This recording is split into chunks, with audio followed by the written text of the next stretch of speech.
გადმოვიდეთ ეგზისტენციალიზმზეც. და უნდა ვახსენოთ აუცილებლად ერთი მნიშვნელოვანი მომენტი ეგზისტენციალიზმში.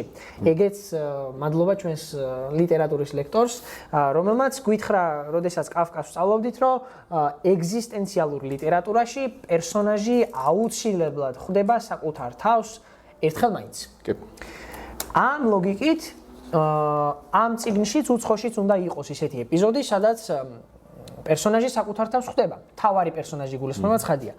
როდის ხვდება მერსო საკუთარ თავს? არის რამდენიმე ვერსია რა.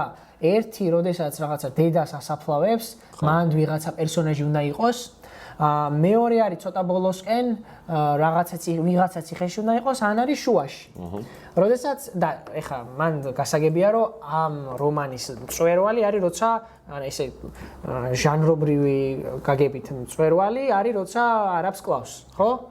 მაშინ ამ ლოგიკით არაბის მკვლელობა, არაბი უნდა იყოს მერსო იგივე, ხო? ანუ საკუთარ თავთან შეხვედრა არის არაბთან შეხვედრა.